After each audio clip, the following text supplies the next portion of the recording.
इतनी कम उम्र में इतने सारे बच्चे जो आपको अब्बा जी कहते हैं, कहलवाना आपको पसंद आता है। ये बच्चे खुद शौक से कहते हैं। कौन सी ऐसी चीज थी जिसने आपको इस तरफ उकसाया? दरअसल मुझसे गरीबी देखी नहीं जाती। क्या आपके बजाय कोई और स्टाफ यहाँ पे होते थे या कितने स्टाफ ऐसे होते तो थे? दरअसल मेरे लिए 1.5 दिन का सफर नहीं है। अल्हम्दुलिल्लाह मेरे वालिद साहब जो हैं वो अच्छे खासे बिजनेसमैन हैं, उन्होंने मेरी पूरी जिम्मेदारी उठा रखी है। तो हम 3 लोगों ने मिलकर इस इदारे को शुरू किया था। मेरे कभी ख्वाबो ख्यालों में नहीं मैंने कभी सोचा था कि स्कूल जो है इतना बड़ा हो जाएगा। 10 दिन में फिर 10 करोड़ रुपए आ गए। इतना अमाउंट 10 दिनों में जब हासिल हुआ, कैफियत क्या थी? ये 8 महीने में बिल्डिंग बना के दिखाऊंगा आपको। इंडिया में 65,000 कॉलेजेस हैं। उन 65,000 कॉलेजेस में लाखों बच्चे हर साल दाखिला लेते हैं, हर साल। मगर सरकार ने लगभग 150 कॉलेजेस को अलग किया है। मैं स्कूल चला रहा हूँ, तुम क्या कर रहे हो? आके चलाओ स्कूल और देखो चलता कैसे स्कूल। ये स्कूल मेरे खून पसीने पे खड़ा है, चला के दिखाओ ऐसा स्कूल। इस मुल्क के अमीर वो अल्लाह को क्या जवाब देगा मुझे नहीं पता, वो तुम्हारे पैसे लेने आ रहे हैं। कॉलेज लाइफ और कॉलेज लाइफ का जंतर मंतर पे प्रोटेस्ट, अब उसको आप मिस करते हैं? बहुत ज़्यादा, बहुत तकलीफ सी होती है। एक आग को दबा लिया अपने अंदर, सीने के अंदर। तो उस वक्त एक बहुत बड़ा मोमेंट था, वेयर इज नजीब। जी उसमें आप भी थे, जी जी उसमें उमर खालिद जी उसमें कन्हैया कुमार, उसमें शहला रशीद जी ये सारे चेहरे थे। जी तालीम पे काम करने वाले अफराद, भले ही माजी में कुछ भी खलिश रही हो, लेकिन जब भारत के नौजवानों को बेहतर बनाने के लिए कोशिश करनी होती है तो एक साथ खड़े होते हैं। हमारी नाइत्तफाकी तो है आज भी।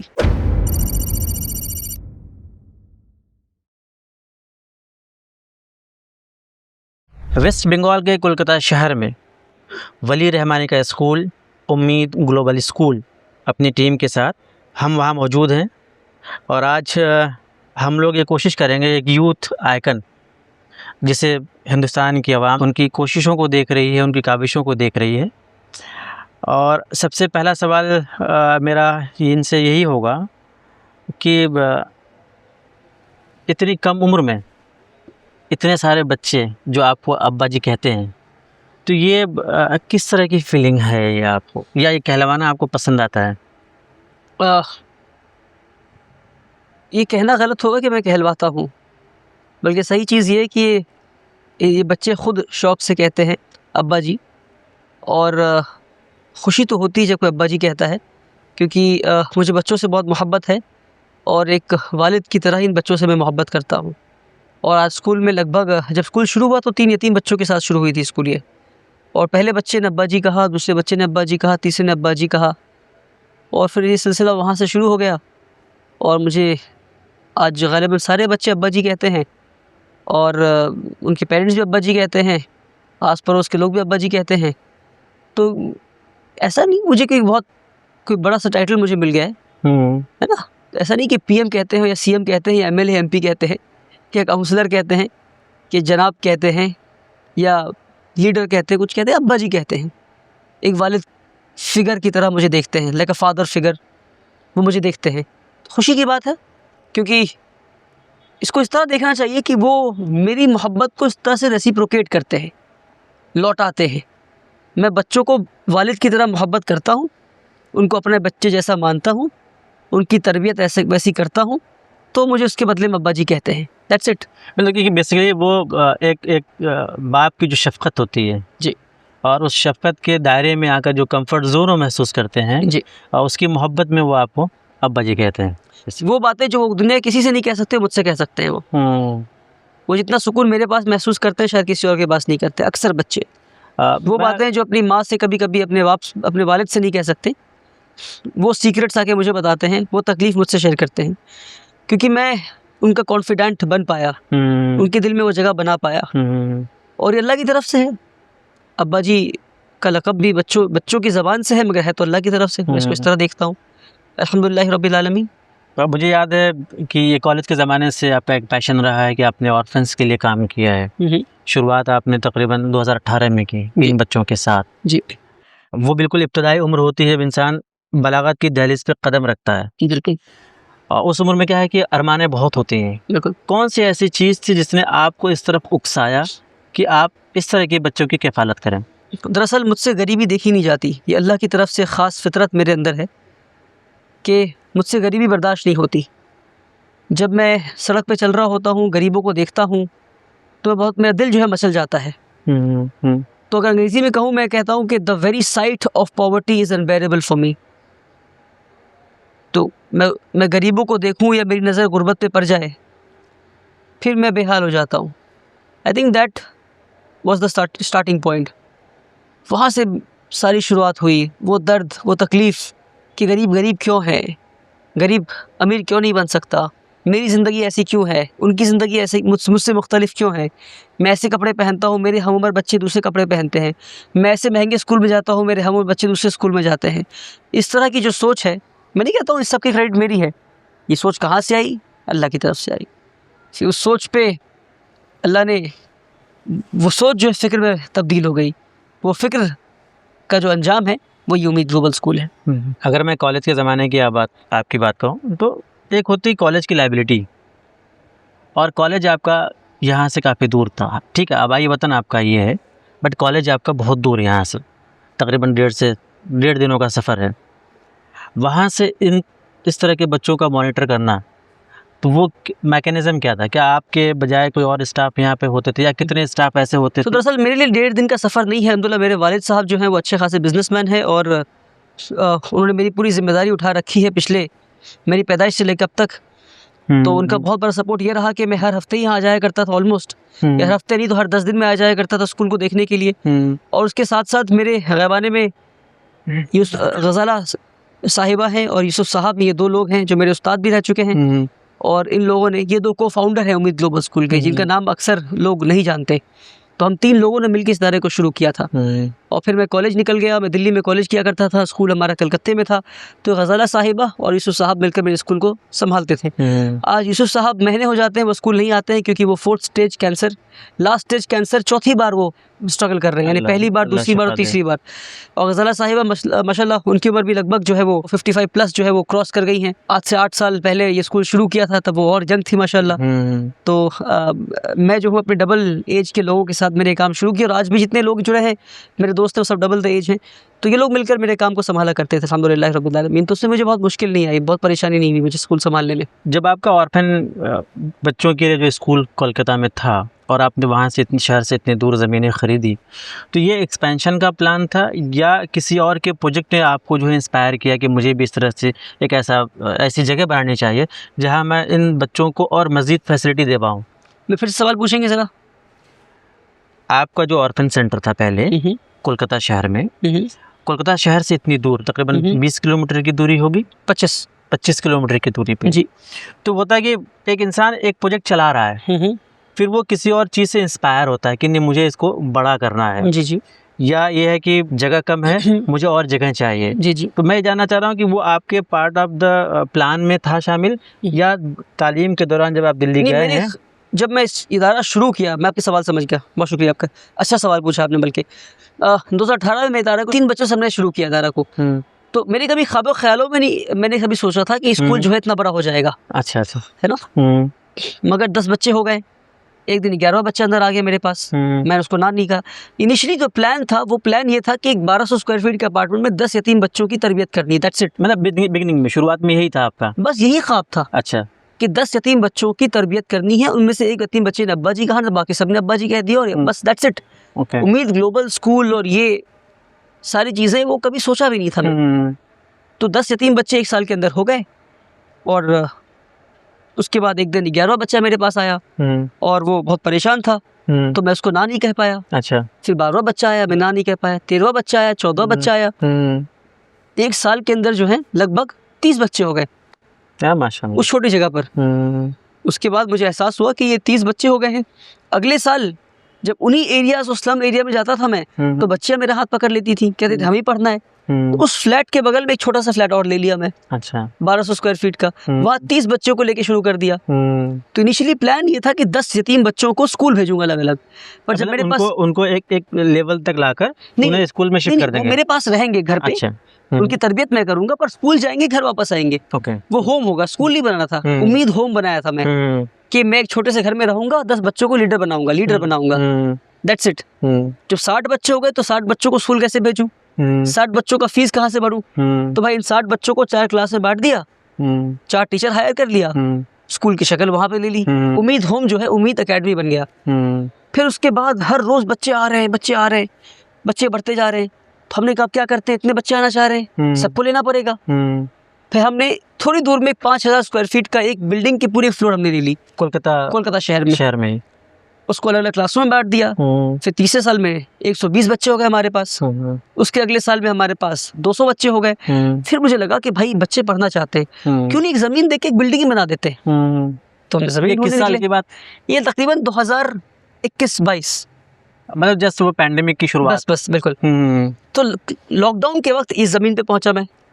इस जमीन को खरीदना चाहता था, 1.5 करोड़ की जमीन थी। जिसकी जमीन थी अल्लाह उनके दिल में बात डाल दिया, उन्होंने ज़मीन मुझे हदिया कर दिया। तो 1.5 करोड़ की ज़मीन मुझे यूं ही मिल गई।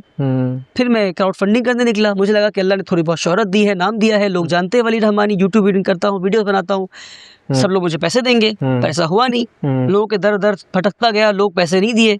1-1 घंटा लोगों के दरवाजे के बाहर इंतजार किया, लोग 500 रुपये दे के लौटा दिया। किसी के बुटीक के बाहर, किसी के शोरूम के बाहर धक्के खाए हैं, मस्जिद के बाहर खड़े होकर पैसे मांगे हैं। वो सारे दिन वो तो यूट्यूब पे नहीं है, बातें कहीं नहीं है सारी बातें। फिर फाइनली इतना तंग आ गया कि एक वीडियो बनाया, कहा कि मुझे भाई 10 लाख मुसलमान 100 रुपए दो। तो 10 दिन में फिर 10 करोड़ रुपए आ गए। तो लोग ये देखते हैं कि 10 दिन में 10 करोड़ आ गए, मगर उस 10 करोड़ के आने से पहले 10 करोड़ क्यों आए, उस कुर्बानी को किसी ने नहीं देखा है। चलिए मैं अपने आप को लकी मानता हूँ कि वो 10 लाख में जो 100 रुपए वालों में मैं भी शामिल हूँ। जज़ाकल्लाह खैर, अल्लाह कबूल करे। आमीन आमीन। और बड़ी खुशी हुई ये जगह देखकर, और अल्हम्दुलिल्लाह खास तौर से गायबाने में जिन शख्स ने जो लोग वीडियो देख रहे हैं, मैं चाहता हूँ कैमरा में बैठकर आप बताएं कि आप यहाँ बैठकर कैसा महसूस कर रहे हैं, आपके कल्ब का क्या हाल है इस वक्त। देखिए इस वक्त जो मेरी कैफियत है कि जो कुछ साल पहले एक वीडियो वली रहमानी साहब का आया था कि 10 लाख लोग जो है वो 100 रुपये दें, और वो 100 रुपये से वो क्या करेंगे। वो यहाँ आज मैं मौजूद हूँ, यहाँ स्कूल में मौजूद हूँ, इनके साथ हूँ, बच्चों को देखा है, लाइब्रेरी देखी है, और जो बिल्डिंगें हैं, जो इमारत है, जो मेंटेनेंस है, जो असातिज़ा, जो स्टाफ है, वो काबिल तारीफ़ है।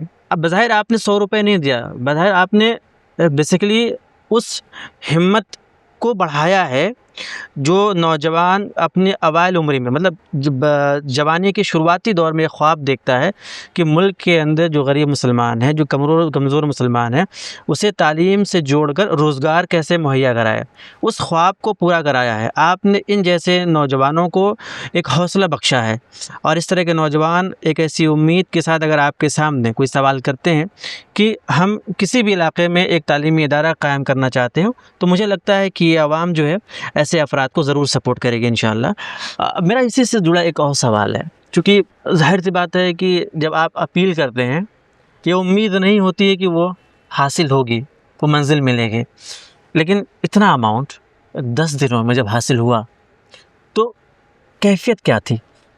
एक ज़िम्मेदारी के हाल में चला गया था कि लोगों ने इतने पैसे दे दिए हैं, तो लोगों ने इतना भरोसा किया है, उस भरोसे को बनाए रखना था। तो अगले दिन से काम पे लग गया। और फिर लोगों ने कहा, कुछ वीडियोस ऐसे आए, लोगों ने कहा कि पैसे लेके भाग जाएगा, फ्रॉड हो जाएगा वगैरह वगैरह। तो मैं एक और वीडियो बनाया। मैं कहा कि 8 महीने में बिल्डिंग बना के दिखाऊंगा आपको, और 6 महीने के अंदर बिल्डिंग बना के दिखाया। फिर 365वें दिन पर एक और वीडियो बनाया जहाँ टीचर्स भी थे, 300 बच्चे भी थे, सारी फैसिलिटी दिखाया और सारी चीज़ें दिखाया। तो वो इसलिए हो पाया क्योंकि मैं इसको एक बड़ी कामयाबी के तौर पे नहीं देखा, बल्कि इसको इस तरह देखा कि लोगों ने भरोसा किया है। इससे पहले लोगों ने ऐसा भरोसा किसी पे नहीं किया, इस तरह भरोसा किसी पे नहीं किया। मतलब भरोसे की बारिश दिख रही थी मुझे। हर 100 रुपये एक बारिश की बूंद की तरह था मेरे लिए। इतने लोगों के भरोसे को टूटना नहीं देना था, ताकि कल को कोई वली रहमानी फिर खड़ा होकर कहे कि मुझे 100 रुपये दो, तो लोग ये ना कहे कि लोग के पैसा भाग जाएगा, लोग कहें कि उसने किया था, ये जो फलाना बच्चा है एक और, ये भी कर सकता है, और वो भी कर सकता है, और वो भी कर सकता है। और सबको करना चाहिए इंशाल्लाह। बिल्कुल सही बात। एक सवाल मुझे आप बताएं कि आप कोलकाता से वकालत की पढ़ाई करने आप दिल्ली गए, पैशन था तभी आपने वहाँ दाखिला लिया? पैशन नहीं था लॉ का, ज़रूरत थी। मुझे एहसास हुआ कि ज़रूरत थी, एक ज़रूरत थी, मतलब कम्युनिटी को उसकी ज़रूरत थी। That's it. लेकिन उसमें आप प्रैक्टिस करने के बजाय जी आपको क्या ऐसा लगा कि तालीम ज़्यादा ज़रूरत है? नहीं, मेरी नियत कभी नहीं थी प्रैक्टिस करने की। कुछ पढ़ना था ज़िंदगी में, तो मैं सोचा सबसे अच्छा लॉ पढ़ लेते, कानून जानते, और स्कूल चलाने में बहुत मदद होती है मेरी अल्हम्दुलिल्लाह। वकील भी हूँ, बड़ा मज़ा आता है, कोई कानून सरकार लाती है उसको उठा के पढ़ लेता हूँ, समझ जाता हूँ, उसके दाव पेच समझ लेता हूँ, उसके ऑपरेशन करना हो तो ऑपरेशन कर देता हूँ। जिस तरह से कानून को ज़रूरी नहीं कि आप जो पढ़ रहे हैं उसकी ज़िंदगी में वही काम आए, है ना। शौक था, लॉ पढ़ना था, पढ़ा अल्हम्दुलिल्लाह, है ना। ज़रूरत थी उसकी, खिदमत करना जो है वो मेन। अच्छा, यहाँ पे बच्चे मेरे ख्याल से भी 8वीं क्लास तक हैं जी। तो ये और अगली मंजिल क्या होगी इसकी? 9, 10, 11, 12। ये जो बच्चे 8 में है 2 साल के बाद बोर्ड एग्जाम देंगे। बोर्ड के रिजल्ट जब आएंगे इंशाल्लाह फिर आपको लौटना होगा हमारे पास, कि इंशाल्लाह इंडिया के बेस्ट रिजल्ट हम देने वाले हैं इंशाल्लाह। ये हमारा वादा भी, हमारा यकीन भी अल्लाह की ज़ात से इंशाल्लाह। नहीं, बड़ी खुशी हुई ये जो फ्यूचर प्लान है आपका कि आप बच्चों को एजुकेशन के साथ साथ जो है पर्सनालिटी डेवलपमेंट जी स्किल पर भी आप फोकस कर रहे हैं। तो स्किल में किन किन चीज़ों को आप ध्यान में रखते हुए इनकी जो है रहनुमाई कर रहे हैं? तो स्किल देखिए, जो 21st सेंचुरी स्किल्स उस पर हम ध्यान देते हैं। मसलन कॉन्फिडेंस एक बहुत बड़ा स्किल है जिस पे कोई स्कूल काम नहीं करता है। आज मैं आपके सामने बैठकर बात कर पा रहा हूँ क्योंकि मैं कॉन्फिडेंट हूँ। तो कॉन्फिडेंस को एडुकेटर्स ने कहा है ये एक स्किल है। अब जिस तरह खाना पकाना एक स्किल है, प्लम्बिंग एक स्किल है, गाड़ी चलाना स्किल है, कॉन्फिडेंस एक स्किल है, कम्युनिकेशन एक स्किल है, कोलैबोरेशन एक स्किल है, क्रिटिकल एंड क्रिएटिव थिंकिंग ये एक स्किल है। तो इन स्किल्स को हम मॉडर्न पेडागोजी के जरिए लेसन प्लान में इंक्लूड कर रहे हैं हम स्कूल में। इसके साथ साथ हम ड्रोन टेक्नोलॉजी बच्चों को सिखा रहे हैं, AI सिखा रहे हैं, रोबोटिक्स सिखा रहे हैं, कोडिंग सिखा रहे हैं, वर्चुअल रियलिटी सिखा रहे हैं, हम बच्चों को 3D डिजाइनिंग एंड प्रिंटिंग सिखा रहे हैं, डेटा एनालिटिक्स सिखा रहे हैं। ये 7 चीज़ों के लिए प्रॉपर एक लैब हमारे पास, जिस लैब को हमने नाम दिया इनोवेशन एंड टेक्नोलॉजी लैब। इसके साथ साथ हम जो है अच्छा कुरान पढ़ना सिखा रहे हैं, वो भी एक स्किल है। कुरान समझना सिखा रहे हैं, दीनियात पढ़ा रहे हैं, ये सारी चीज़ें हम कर रहे हैं। और खूबसूरत बात हमारे स्कूल के साथ ये है कि हमारे स्कूल में तालीम और तरबियत जो वो तकिया कलाम नहीं है। तालीम और तरबियत ये गाना बन गया है। तालीम और तरबियत बल्कि आप उसको रिजल्ट में कन्वर्ट कर रहे हैं।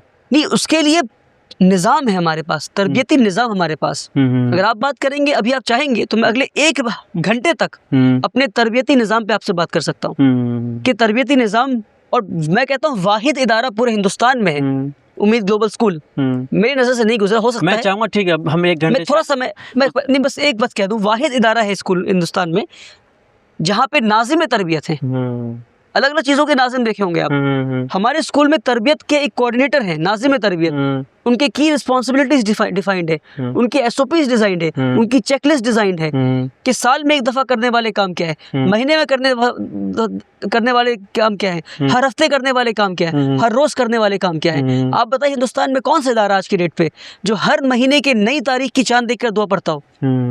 हमारे सारे बच्चे हर महीने की नई तारीख को चांद देखकर दुआ पढ़ते हैं। खानकाहों में नहीं है, मदरसों में नहीं है, हमारे यहाँ अल्हम्दुलिल्लाह रब्बिल आलमीन। ये छोटी सी बात बता रहा हूँ, इस तरह की छोटी छोटी सुन्नतों पे हम अमल करने की कोशिश कर रहे हैं कि चांद देखकर चांद देखने की दुआ। रबीउल अव्वल का महीना है एहतमाम से मनाना, मुहर्रम का महीना है, जुल्हिज्जा का महीना है, रमज़ान की तैयारियाँ रजब से, रमज़ान में शानदार माहौल यहाँ पे होता है अल्हम्दुलिल्लाह। तरबियत तो एक निज़ाम है, तहज्जुद में उठना बच्चों का, 5 वक्त की नमाज होना, तरबियत, सीरत पे बात होना, इस्लामिक हिस्ट्री पे बात होना, साइंस और कुरान, इन जो चीज़ों पे बात होना, ये सारी चीज़ें एक शानदार एक प्लेटफॉर्म है बच्चों के लिए।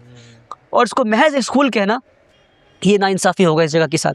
ये स्कूल नहीं है, ये सेंटर ऑफ एक्सीलेंस है। यहाँ से लीडर्स बन के निकलेंगे इंशाल्लाह।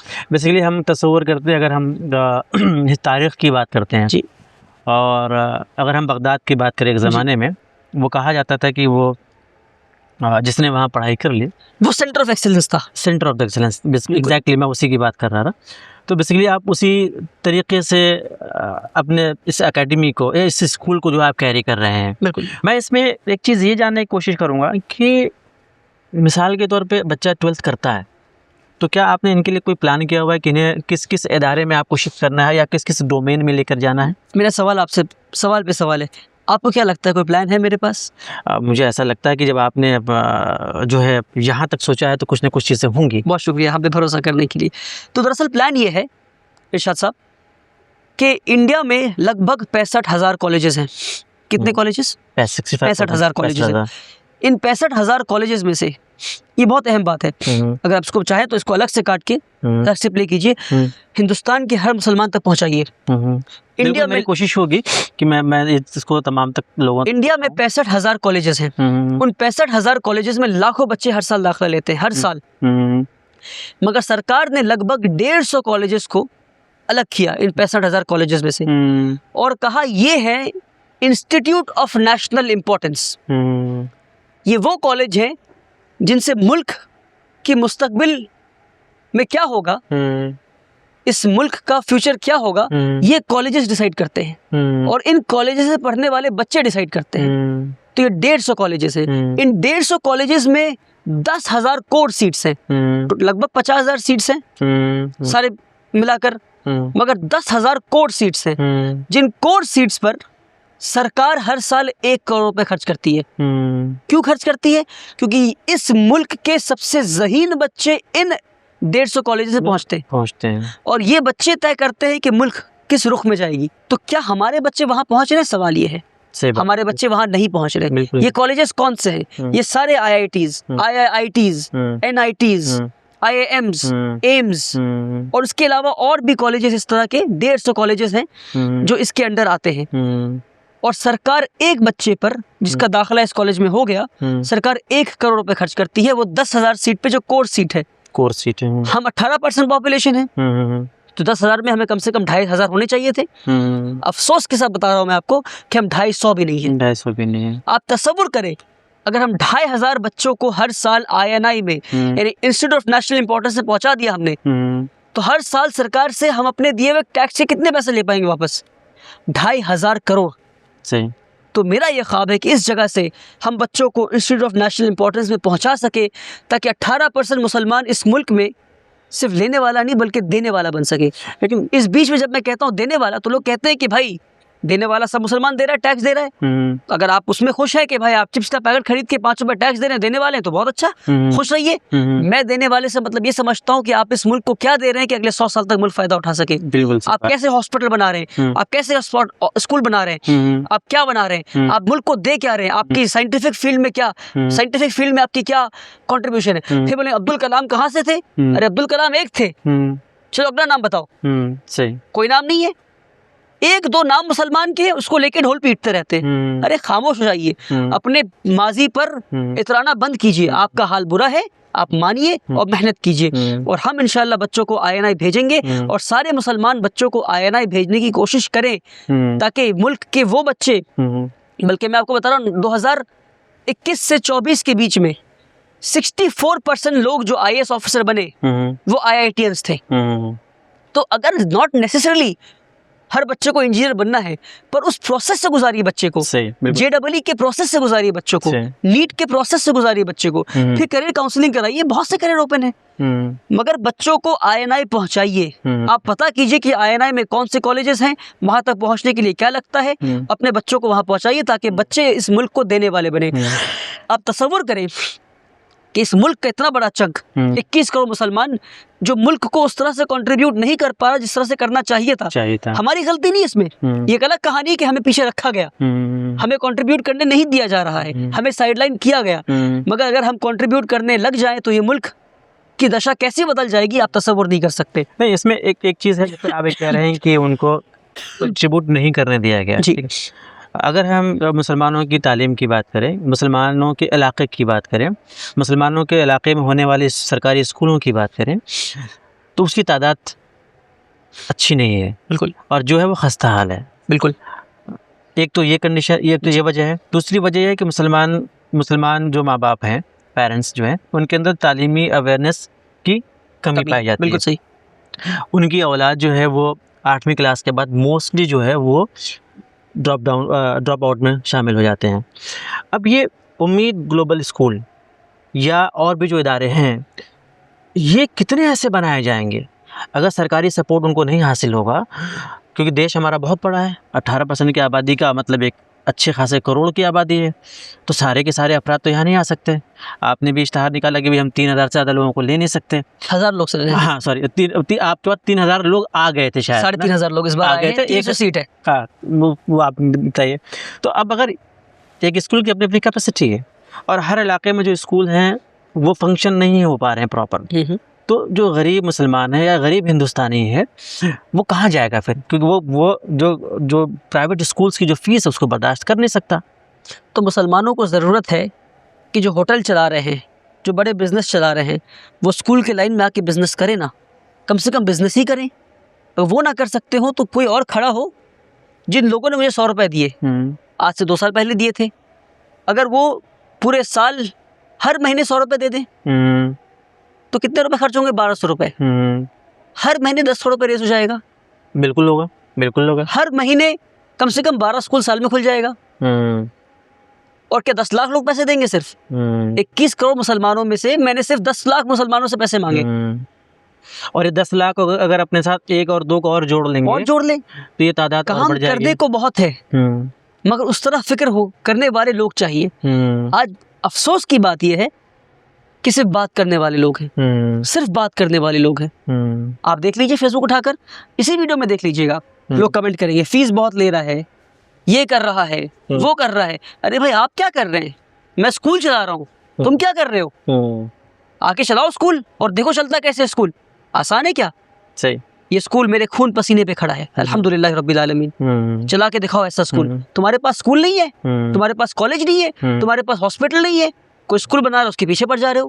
और खोखली बातें, खोखली कॉन्फ्रेंसेस, कॉन्फ्रेंस के बाद कॉन्फ्रेंस, बातों के बाद बात, हर चाय पे मुसलमानों की मुस्तकबिल, मुसलमानों का ये, मुसलमानों का उरूज, मुसलमानों का जवाल। अगले दिन फिर बैठेंगे, मुसलमानों का हाल ऐसा, मुसलमानों का हाल वैसा। अरे भाई काम कर लो, अपने जेब से पैसे निकाल लो। पैसे निकलते नहीं है। इस मुल्क के अमीर, इस मुल्क के अमीर जो एलीट क्लास है, वो अल्लाह को क्या जवाब देगा मुझे नहीं पता।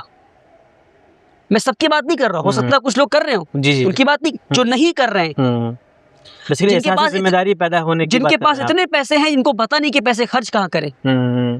प्रॉपर्टी के बाद प्रॉपर्टी बना रहे हैं, शादियों में करोड़ों रुपए खर्च कर रहे हैं, वो अल्लाह को क्या जवाब देंगे नहीं पता। मेरे शेख फरमाते 2002 में जब दंगा हुआ गुजरात में, तो अमीर मुसलमान अपने बंगलों के खिड़की पे आकर करोड़ों रुपए बैग में रखकर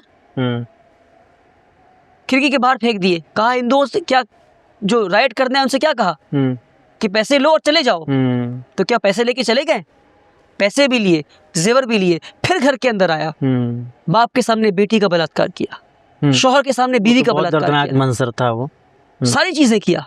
तो मेरे शेख कहते हैं कि वो तुम्हारे पैसे लेने आ रहे हैं, जो पैसे इकट्ठा कर रहे हो ना, तुम्हारे पैसे लेने आ रहे हैं, वो पैसे ले जाएंगे और जान भी ले जाएंगे, सवाब कुछ नहीं कमा पाओगे। तुम तय ये कर लो कि तुम्हारे पैसे वहां देने हैं कि कम्युनिटी को देना है। बेसिकली आप ये कहना चाह रहे हैं कि मुसलमान जो पैसे कमा रहा है तिजोरी में रखने के बजाय वो अपनी कम्युनिटी को बेहतर बनाने के लिए उस पर खर्च करे। अल्लाह सवाल पूछेगा। रसूलुल्लाह सल्लल्लाहु अलैहि वसल्लम पे जब वही नाजिल हुई और वो अपने बिजनेस को वक्त नहीं दे पा रहे थे, वो अपने नबी वाले काम में लग गए, तो उनको कौन संभाला? एक बिजनेस वुमन ने संभाला।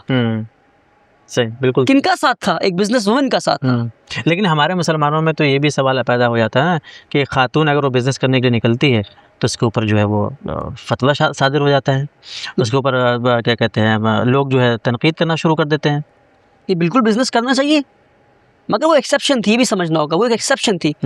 मुसलमान खदीजा रज़ियल्लाहु तआला अन्हा ने बिजनेस किया, मगर इस्लाम के हुदूद में रहकर। अगर आप इस्लाम के हुदूद में रह के बिजनेस करना चाह रहे हैं, वेल एंड गुड। नहीं, ऑब्वियसली हम उसी हद की बात कर रहे हैं। बिल्कुल इंशाल्लाह करना चाहिए, हम उससे अलग हट के बात ये स्कूल में हमारी 90% वर्कफोर्स वुमेन है, ये औरतों से चल रहा है स्कूल, औरतें टीचर, औरतें एडमिनिस्ट्रेटर, औरतें चला रही है स्कूल, है ना, माशाल्लाह बहुत शानदार चल रहा है, रिजल्ट भी आएगा, आप देखें। अगर मैं तो यहाँ आया हूँ, मैं तो देखकर मैं हैरतज़दा हूँ कि जो ज़मीन आपने पहली वीडियो में दिखाई थी कि हम इस तरफ ये बना रहे हैं, इस तरफ हम ये बना रहे हैं, यहाँ मुझे देखकर ऐसा लग रहा है कि इससे कहीं ज़्यादा, शायद ये 1 एकड़ की ज़मीन है, लगभग 2 एकड़ की ज़मीन लगभग। तो मुझे ऐसा लगता है कि इसमें 2x3 की ज़रूरत लग रही है मुझे तो। बिल्कुल। तो इसके लिए क्या प्लान कर रहे हैं आप? प्लान भी कर रहा हूँ, अल्लाह से दुआ भी कर रहा हूँ कि कुछ लोग आए मुझे और ज़मीनें, कम से कम जितनी ज़मीन स्कूल की है इतनी और 5-6 ज़मीनें दिला दें, ताकि मैं इस तरह कम से कम 10,000 बच्चे यहाँ पढ़ा सकूँ इंशाल्लाह। ये जो सरकारी स्कूल धीरे धीरे जो है वो सरकार बंद करने की कोशिश कर रही है, तो इससे कहीं नहीं कि जो गरीब आदमी है, मैं गरीब आदमी में सिर्फ मुसलमान को नहीं काउंट कर रहा हूँ, मैं कि हिंदुस्तानी को काउंट कर रहा हूँ, तो ये जो गरीब आदमी है अपने बच्चों को पढ़ाना चाहता है, तो इससे तो और गुर्बत फैलेगी। बिल्कुल बिल्कुल। सरकारी स्कूल्स कितने बुरे हाल हैं, इतने बुरे हाल हैं, कोई देखने वाला नहीं। और गरीब अपने बच्चों को, बल्कि ऐसे गरीब हैं जो बच्चों को स्कूल नहीं भेजते, कहते स्कूल जाएगा पैसा खर्च होगा, काम करेगा पैसे कमा के ला कर देगा। हमें वो पैटर्न फॉलो करना है। औरंगजेब रहमतुल्लाह अलैह पढ़ने के लिए पैसे दिया करते थे, जिसने इतनी किताबें पढ़ ली इतने पैसे, 10 और किताबें पढ़ ली इतने पैसे। तो ऐसा ही बादशाह हिंदुस्तान में गुजरा है। बेसिकली हिम्मत अफजाई करने का जो बिल्कुल जो पैटर्न है, वो अगर डेवलप होना जरूरत पड़े चाहिए। कम्युनिटी को इतने पैसे देने हैं कि पैसा देकर पढ़ाओ तुम, अगर पढ़ा सकते हो तुम। ताकि मगर- हमारे मुल्क का मुस्तकबिल बेहतर हो। अनफॉर्चुनेटली मगर कम्युनिटी ज़कात से ऊपर नहीं उठ पा रहा है। और इसमें समझने वाली बात ये भी है कि ज़कात देकर आप सवाब नहीं कमा रहे, आप गुनाह से बच रहे हैं। ज़कात नहीं देंगे तो आप गुनाह कर रहे हैं। अकीदे के मुताबिक गुनाह से बच रहे हैं। जी नहीं, ज़कात नहीं देंगे तो गुनाह अकीदे, बिल्कुल अकीदे के मुताबिक आप ज़कात दें सवाब भी मिल रहा है, पर आप गुनाह से बच रहे हैं। जी ज़कात से ऊपर भी अल्लाह आपके लिए, अल्लाह ने खोल रखा है वही सदका का जरिया। सदका है, बिल्कुल, खैरात है, बिल्कुल ज़रूरतमंदों की ज़रूरत को पूरी करना भी है। मतलब है कि हुकूकुल्लाह के बाद हुकूकुल इबाद की जो जिम्मेदारियाँ हैं वो कहीं ना कहीं इतनी हैं, अगर आप उस पर अमल नहीं करते हैं और अल्लाह ने आपको उस लायक बनाया है तो आप बच नहीं सकते। बिल्कुल आपको जो है मुकम्मल उस पर आमन्ना सिद्दकना कहकर सादिक होना पड़ेगा। बिल्कुल। कॉलेज लाइफ और कॉलेज लाइफ का जंतर मंतर पे प्रोटेस्ट, अब उसको आप मिस करते हैं? बहुत ज़्यादा। वो तो ओरिजिनल फ्लेयर है। पूरे मुल्क में चीज़ें होती रहती हैं, मैं आवाज़ नहीं उठा पाता हूँ, बहुत तकलीफ़ सी होती है। एक आग को दबा लिया अपने अंदर, सीने के अंदर, क्योंकि स्कूल चलाना है, क्योंकि इदारा चलाना है। और मेरे शेख भी ये कहते हैं कि हर इंसान जिसके अंदर थोड़ी सी भी चिंगारी थी, जो कौम के लिए कुछ बड़ा कर सकता था, वो इदारा खोल कर बैठ गया है। हो सकता है वो सच हो सकता है वो सच हो। एक पर्सपेक्टिव है, वो भी सोचने वाली बात नहीं, है। पर्सपेक्टिव नहीं, तो मैं ये मानता हूँ कि जब हमने जंतर मंतर पे स्पीचेस सुनी या उस ज़माने में वीडियोस सुनी, जी जी ठीक है, या हमने देखा जंतर मंतर पे, है ना, तो उस वक्त एक बहुत बड़ा मोमेंट था, वेयर इज़ नजीब। जी उसमें आप भी थे, जी जी उसमें उमर खालिद जी उसमें कन्हैया कुमार, उसमें शहला रशीद, जी ये सारे चेहरे थे। जी लेकिन अब अगर हम देखते हैं तो एक जेल के अंदर, एक पार्टी में, और एक जो है वो पर्दे से गायब, दूसरा जो है उस मुहिम को छोड़कर तालीम के मैदान में आ गया है। जी। तो क्या तालीम की जिम्मेदारी थी कि मुझे अब इसी मैदान में काम करना है और उसको बिल्कुल छोड़ देना है? नहीं, ये वक्ती जिम्मेदारी है। एक वक्त आएगा कि अल्लाह मुझे शायद वापस उस मैदान में ले जाए, ज़रूरत पड़ेगा। ज़रूरत पड़ने पे तो जान हाजिर है इंशाअल्लाह। फ़िलहाल ये है कि ऐसे लीडर्स निकालने हैं, क्योंकि आप 5 लोग कह रहे हैं, 5 लोग थे, उमर खालिद थी, शहला रशीद थे, ये थे, वो बड़े स्टूडेंट लीडर में वो बड़े एक नाम थे जो मैंने काउंट किए, हालांकि तलबत बहुत तो हर तरह के काम की ज़रूरत है। मैं दरअसल जब मैं वो काम कर रहा था, जब आपने मुझे वहाँ देखा था, तो उस वक्त ये स्कूल इतना बड़ा नहीं था, पर ये भी वो तो था ही नहीं, वो था, मगर 2018 से चला रहा हूँ मैं ये स्कूल। नहीं, स्कूल था जी, मगर यह है कि वो जो जिस वसी पैमाने पे यहाँ पे है, वसी पैमाने पे जब आज आ गया है तो इसको ज़्यादा वक्त देने की ज़रूरत पड़ रही है, और कहीं ना कहीं बाकी कामों के लिए वक्त नहीं मेरे पास। तो आई थिंक हिकमतन, लोग इसको हिकमत का नाम देते हैं, पता नहीं कहना सही होगा कि नहीं। हिकमतन ये है कि मैं कुछ दिन खामोश बैठूं, ऐसे लीडर्स तैयार कर सकूं जो हमारे हालात को बदल सके। जो चिंगारी आपके अंदर है, मुझे ऐसा लगता है शायद आप रोक नहीं पा रहे हैं, इसी वजह से आप बिहार जाकर मशकूर उस्मानी की रैली में आपने उनको सपोर्ट किया। ऐसा नहीं है, मशकूर भाई मेरे बहुत अच्छे दोस्त हैं, और दोस्त की जिम्मेदारी, वहाँ जाना एक ऑब्लिगेशन था मेरे लिए। दोस्त ने फ़ोन किया कि भाई आ जाइए, मुझे ज़रूरत है, मुझे आपकी ज़रूरत है, मुझे भागा हुआ चला गया। That's it. जब गया तो फिर वो चिंगारी दिखा कि नहीं दिखा, है ना। तो एक वक्त है, एक फेज़ है, तालीम में अल्लाह काम दे रहा है, काम कर रहा हूँ। अल्लाह जिस तरफ कश्ती घुमा दे रहा है उस तरफ काम कर रहा हूँ।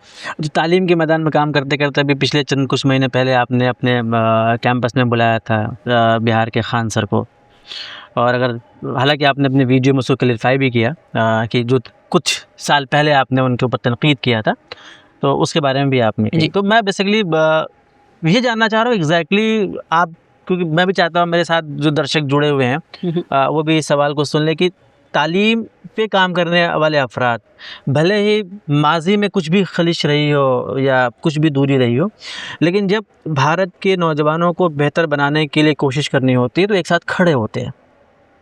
नहीं, एक साथ खड़े होते हैं। हमारी नाइत्तफाकी तो है आज भी। मान लीजिए मेरी आपकी नाइत्तफाकी हो किसी बात पर इत्तफाक भी 5 बातों पर है। जिन बातों पर इत्तफाक है उन बातों हम साथ खड़े हैं।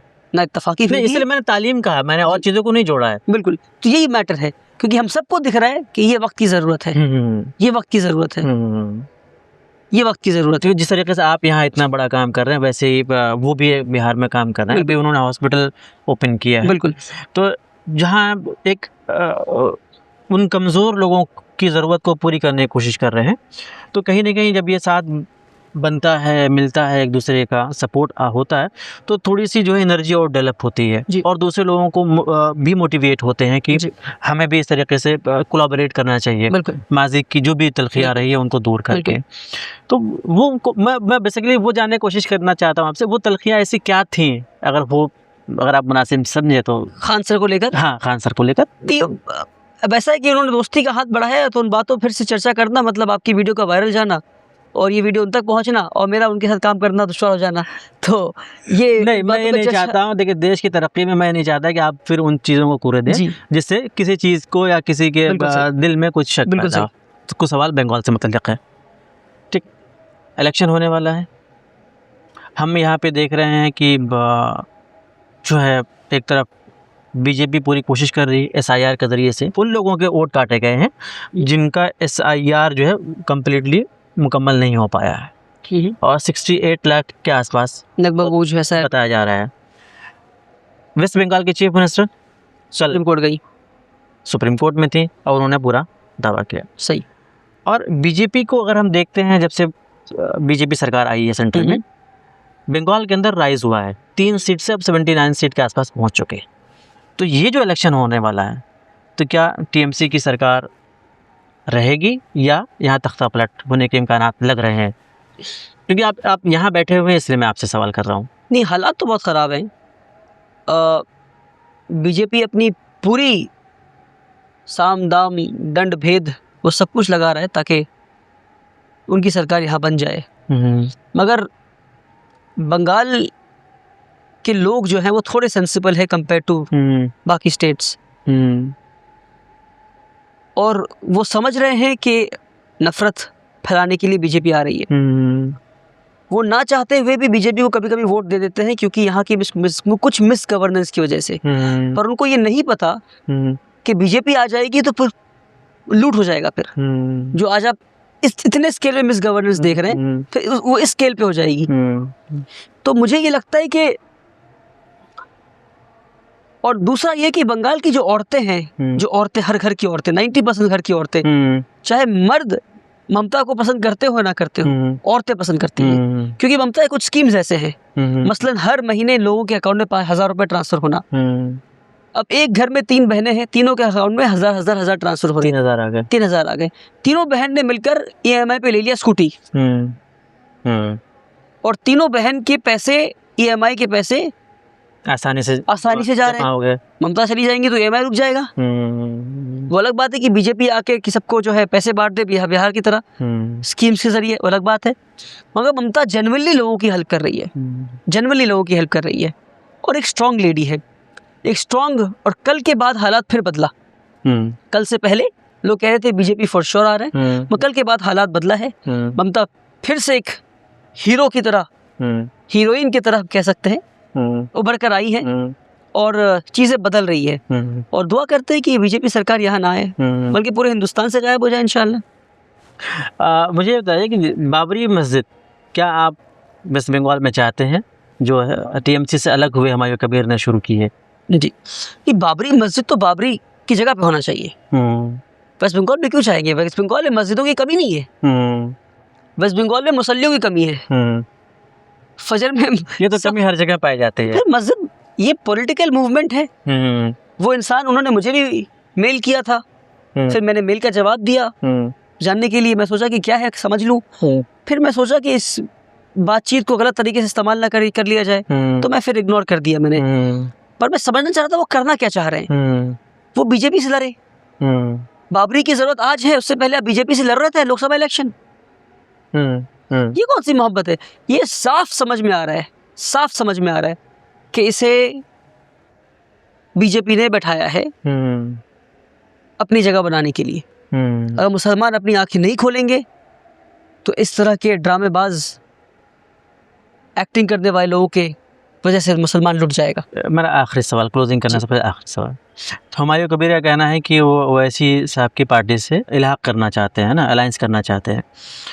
हम देखते हैं हिस्ट्री जो देखते हैं बंगाल की, ममता बनर्जी को मोस्टली जो मुसलमानों के वोट से उनको जाता है जी और उससे उनकी सरकार बनती है। जी, और अगर ये अलायंस होता है, मुझे नहीं मालूम होगा कि नहीं होगा, बट एक ये सवाल है अलायंस नहीं होगा ना, इंशाल्लाह। ना अगर अगर मुझे हम माने मुझे पता है नहीं होगा इंशाल्लाह। मुझे उम्मीद है वैसी साहब से कि इस तरह की गलती वो नहीं करेंगे, वो नहीं करेंगे इस तरह की गलती। अगर वो स्टैंड अलोन भी यहाँ लड़ते हैं, कंटेस्ट करते हैं।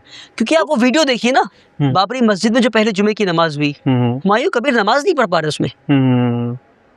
उनको नहीं पता कि जलसा क्या है, उनको नहीं पता रुकू क्या है, उनको नहीं पता सजदा क्या है, वो मस्जिद बना रहे हैं।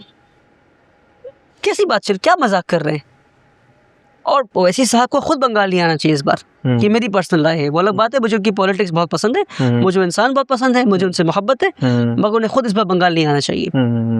लेकिन वो नहीं आएंगे, वो नहीं, मुझे उम्मीद है वो नहीं आएंगे इस बार। चलिए, होप कि ये वीडियो उन तक पहुँचे इंशाल्लाह। और मुझे बड़ी खुशी हुई सदा टाइम्स को आपने समय दिया, और उम्मीद है कि जिस देश के मुस्तकबिल को बेहतर बनाने के लिए वली रहमानी कोशिश कर रहे हैं, ऐसे बहुत सारे इदारे हिंदुस्तान के मुख्तलिफ इलाकों में ओपन होने चाहिए, जहां ज़रूरतमंदों की ज़रूरत पूरी हो सके और भारत देश को एक चमकता हुआ सितारा दे पाएँ। इंशाल्लाह।